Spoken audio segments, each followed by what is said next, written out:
Hello, I am Xarkun, and today we will be going over the update for May 2023 on World of Warships Legends. I've got the preliminary patch notes that Wargaming sends to me and the rest of the community contributors about a day before the update drops. If you want to read the patch notes for yourself, I should have left a link in the description, provided I remember to update that tomorrow, but there may not be a link there, and if there's not, I apologize. In any case, let's get into it. First up, we are going to talk about the Italian destroyers in early access. Yes, that's right, we're getting an entire new ship line in the game. It's the Italian destroyers. You can get some of these Italian camos to go with the destroyers if you enter this code here at wowslegends.com/code redeemers. But anyway, the Italian tech tree destroyers, I've sort of ground through them on PC. Sounds like they're going to be much the same here. They have the exhaust smoke generator, just like the Italian cruisers and the Italian battleships, and they work in exactly the same way. They also have sap and high explosive shells. And so with the sap shells, they're very good in 1v1 destroyer situations, but apparently their concealment is poor, so they're going to be quite conspicuous. They do, however, get a unique engine boost consumable that buffs the engine a lot more than typical destroyer engine boost consumable, but lasts for much less time.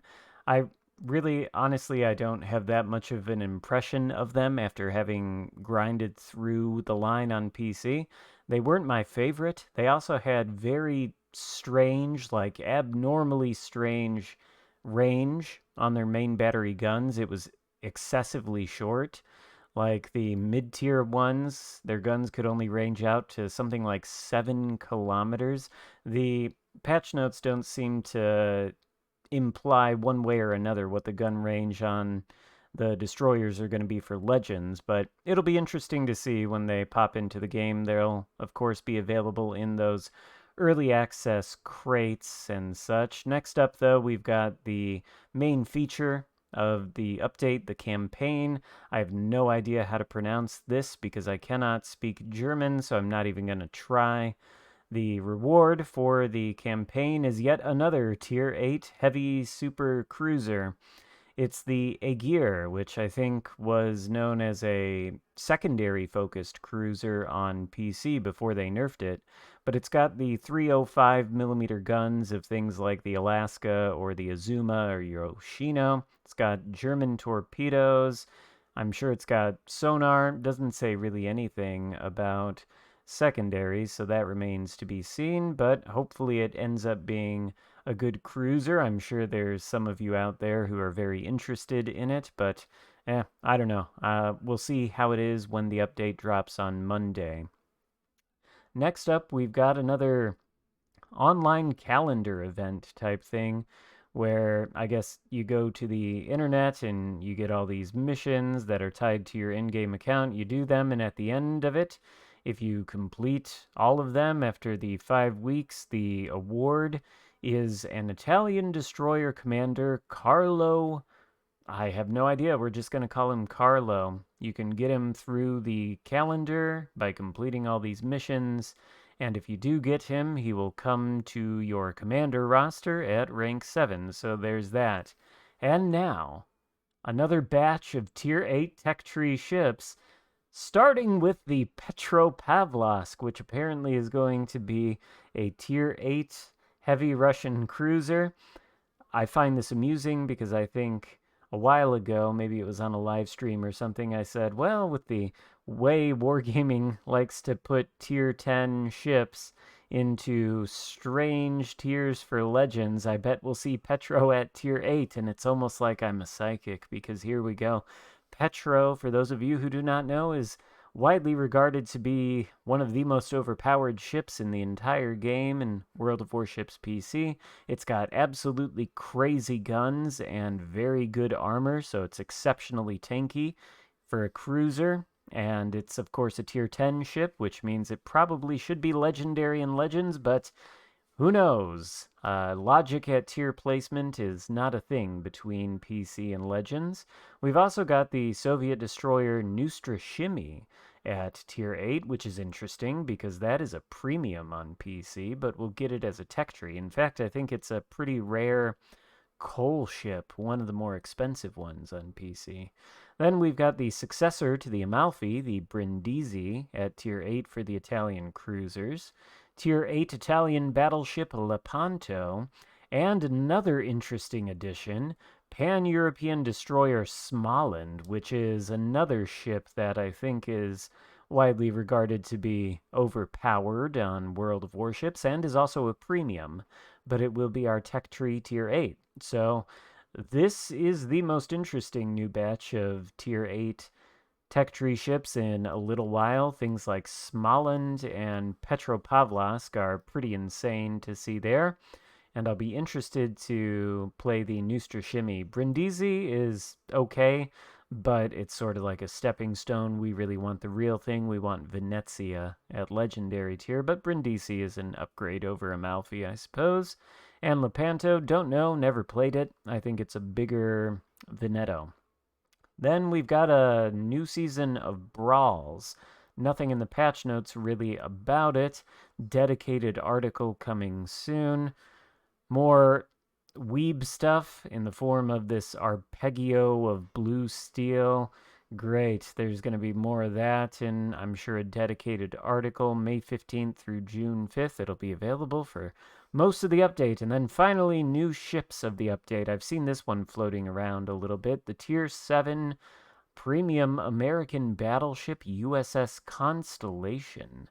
Apparently, this battleship has radar, I think. Yes, it has radar and torpedoes, and it looks like it's a giant, I don't even know, Colorado or something, one of those standard American battleships. So hopefully it's faster than the Colorado, because I can't imagine trying to sail around the map at the blistering speed of 20 knots, trying to get your torpedoes on everything that's faster than you. But this particular line here, I am pretty glad to see.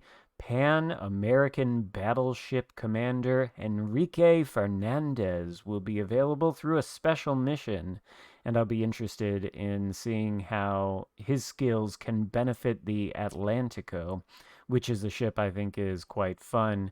Then the rest of the patch notes are about some bug fixes, none of which I think are that much worth highlighting, but there is a balance change article, so we'll take a look at that. The first thing up is tweaks to Epic modifications and how they work. Now, to activate the Epic modifications, or this says Epic modernization, you simply have to inflict 30,000 damage with your ship by any means during the battle. So every 30k damage, you proc the epic mod and stack it one time, I suppose, rather than having to get a specific number of shell or torpedo or whatever ribbons. Now it's damage, just raw damage across the board by any means. So I don't know whether that is a good thing or not. I suppose it remains to be seen. Then Wargaming is finally cleaning up the overview traits on a lot of the ships because, on a lot of them, of course, they don't make sense. A good example they have here, the Yamato's superior HE damage. That is on the ship overview trait, and I think it has the unfortunate effect of enticing perhaps less experienced players to actually use the HE on Yamato for things other than trying to get the Mikasa 23. And well, now they're taking that away and replacing it with superior AP pen, because, you should shoot AP in the Yamato the whole time. Then we've got some ship balance changes, mostly a series of buffs. Flandra is getting quite a few buffs. The reload time on the guns are being reduced, concealment's being improved, and secondary battery range is actually being increased, so maybe there will be a reason to build into secondaries on this ship. I don't know, though. I want to say it comes with the small French guns, the 90 millimeters or 100 or whatever that is. And if it does have that, then it probably doesn't have improved pens, so those guns cannot damage literally anything.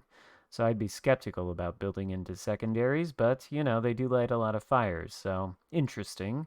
Then Champagne, I think that's a ship that's already been buffed, but it's getting another buff. The maximum gun range is being increased, rudder shift time is being reduced, and they're giving it the main battery reload booster. I might actually have to play it again and see how it goes after this buff. And in keeping with buffing apparently all of the Tier 7 premium French battleships aside from the Jean Bart, which obviously doesn't need it, the Gascogne, or Gascan is also getting buffed in sort of the same way as the Flandre, or Flanders, whatever. The main battery reload time is being reduced, range is being increased, and it looks like it's actually getting a pretty significant buff to the AP shell damage, 11,900 to 13,000. And that's pretty good. And a nice little buff to the rudder shift time as well. And then one of the sort of mediocre destroyers in the game, Charles F. Hughes, Chuck F. Hugh, for those of you, who know, the main battery reload time is being reduced, torpedo reload time is being reduced. Maybe it'll be something better than a mediocre destroyer. I guess that remains to be seen.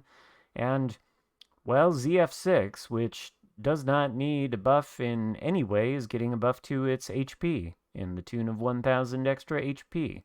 So that's nice. It's a good destroyer without that, but by all means, buff its survivability. And then, what even is Taranto? That is a low tier. Oh, all the Italian cruisers are getting buffs. I missed this part of the patch notes. HE shell damage is being increased, and fire chance is being increased on these lower tier ones, Taranto and Montecuccoli. And Trento, getting a buff to sap damage.